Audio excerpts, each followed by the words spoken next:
quoi votre truc ? L'association Enigma Aventure réunit des passionnés de mystère pour créer des aventures captivantes dans les villes suisses. Alliant créativité et collaboration avec des acteurs locaux, elle valorise le patrimoine tout en proposant des expériences uniques. Son projet phare, l'Émeraude du Colibri, invite les participants à résoudre 15 énigmes pour trouver un trésor d'une valeur de 18 000 francs suisses caché à Fribourg. À travers suspense, réflexion et exploration, cette quête met en lumière la richesse des territoires suisses et favorise les échanges avec les habitants. Et le jeu pourrait durer même plusieurs mois. On va en parler dans un instant. Enigma Aventure transforme le tourisme en une aventure ludique et enrichissante où chaque participant repart avec des souvenirs inoubliables. Et pour en parler ce matin, je reçois Clément Werkmeister, président de Enigma Aventure. Bonjour. Bonjour. Merci d'être avec nous ce matin. J'ai pas dit de bêtises là dans tout ce que je viens de dire. C'est juste. Tout bon, c'est parfait. Voilà. Merci d'être là pour nous parler de cette chasse au trésor qui fait tant parler en Suisse romande. Vous vous rendez compte quand même que tout le monde parle de ça quand même? Je réalise petit à petit, oui, exactement. On a été surpris en fait par le fait que tout le monde en parle, que c'est vraiment... Ça a fait le buzz un peu en fait. Ouais. Vous attendiez pas un retour aussi? Pas autant, non. On s'attendait à ce que ça marche, un minimum en tout cas, mais non, un retour comme ça, absolument pas. À l'heure actuelle, on n'a toujours pas trouvé? Toujours pas trouvé, non. 18 000 francs à la clé. Hein. Exactement. C'est dingue. Comment est née cette idée de l'émeraude du Colibri? Alors de base, j'étais beaucoup intéressé par les chasses qu'on trouve notamment en France. Donc on connaît la chouette d'or, qui a eu lieu il y a plus de 30 ans en fait, qui a un peu lancé le mouvement. Et puis en France, on en trouve tout plein et ça m'intéressait. Et puis en Suisse, on trouve rien du tout en fait, et je trouvais ça vraiment dommage. Alors plutôt que d'attendre que quelqu'un le fasse, je me suis dit je vais le faire moi-même. Et puis au fil du temps, je me suis entouré en fait de personnes pour m'aider dans ce projet, et on a obtenu le résultat de tout ça aujourd'hui. C'est un peu fou et c'est passionnant en même temps, et puis ça permet de découvrir aussi, je le disais en introduction, redécouvrir aussi, plus précisément, c'est redécouvrir nos belles régions, puisque j'imagine que vous avez d'autres projets, on va en parler tout à l'heure. Pourquoi Fribourg alors, pour commencer? Il y a une raison. Parce que ça fait quelques années que j'y suis, j'ai fait mes études de psychologie ici à Fribourg, donc je connaissais déjà bien la ville, j'étais sur place, donc pour tester en fait ce premier projet, c'était idéal. Et ça s'est construit comme ça.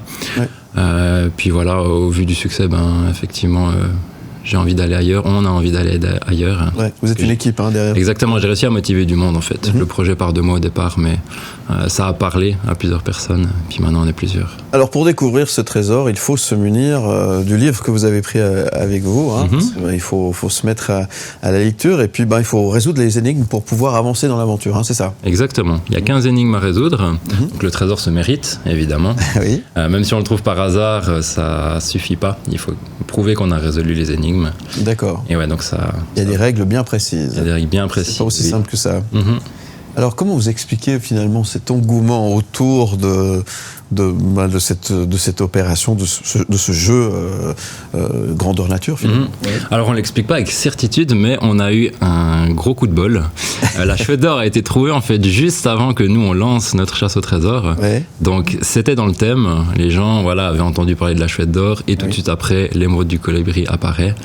Donc le lien était vite fait. Les gens ont peut-être été motivés en fait par ça. Et ça a bien marché. Puis c'est une activité qui se fait en amis, en famille, donc c'est vraiment... Et comment vous financez cette opération? Par l'achat des bouquins, j'imagine? Alors exactement, ça sert à nous rembourser en fait, parce qu'on a beaucoup investi nous-mêmes sur des fonds propres. On adorait tellement le projet, on voulait tellement le faire qu'on s'est dit on prend ce risque, on finance tout nous-mêmes.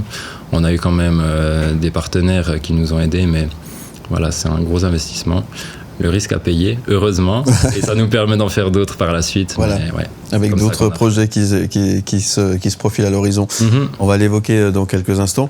Là, c'est assez génial parce qu'on est dans l'air du temps. On sait que les gens aiment le jeu. Le jeu fait partie, depuis toujours, de la vie de tout le monde. Mais là, on est souvent en train de jouer devant sa console. On peut faire des jeux de société bien tranquillement au chaud.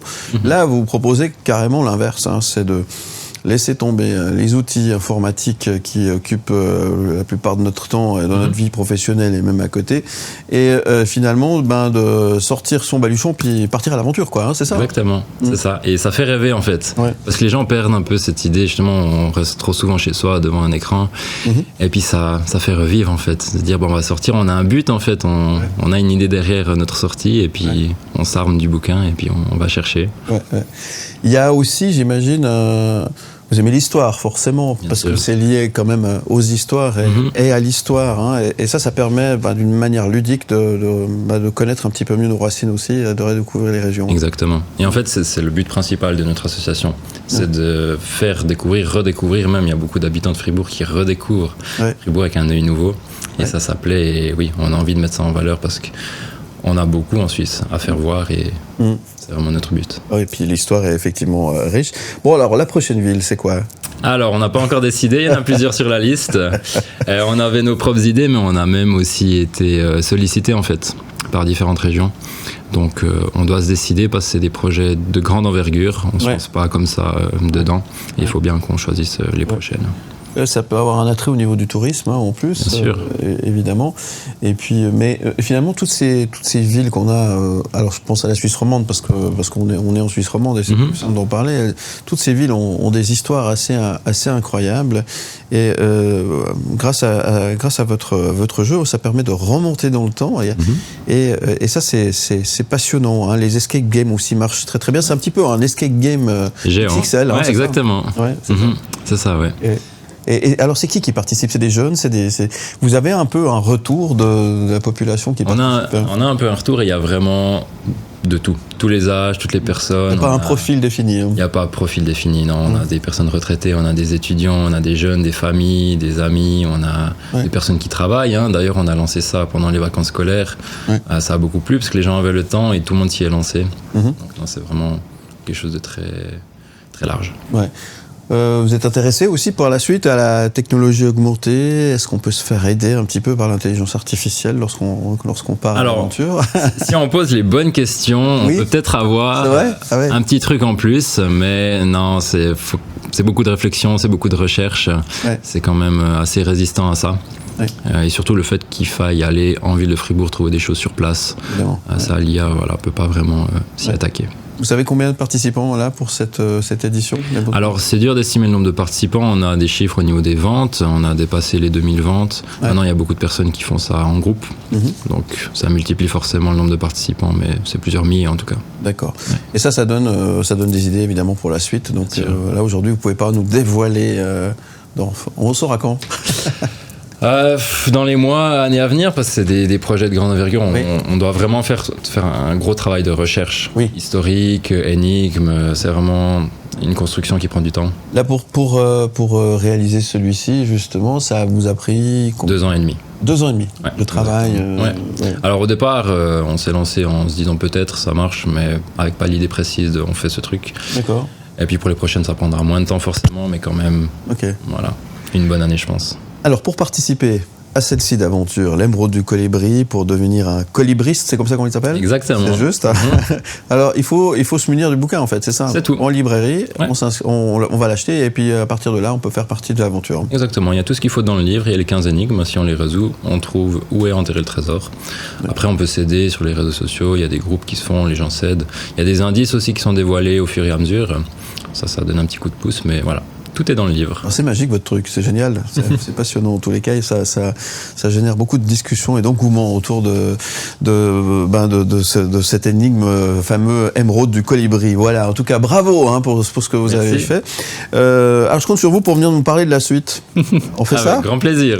D'accord. On fait ça. Vous connaissez le chemin, il n'y aura pas d'énigme pour venir nous trouver. En tous les cas, la porte est grande ouverte. Qu'est-ce qu'on peut vous souhaiter aujourd'hui? Le bonheur. Le bonheur. Alors, on vous souhaite du bonheur, des bonnes fêtes, évidemment. Merci. Et puis, venez avec plein d'autres histoires et plein d'autres... comment est-ce qu'on appelle ça, finalement? Aventures. Des aventures, Une aventure, en tous les cas. Merci beaucoup. On vous retrouve en podcast, en image sur le site mlemedia.ch. Et puis, le bouquin est disponible dans toutes les bonnes librairies. On fait ça comme ça? On y va. À très bientôt. À très bientôt. Merci beaucoup. Merci d'être avec nous sur M le Média et Canal+. On revient dans un instant. À tout de suite.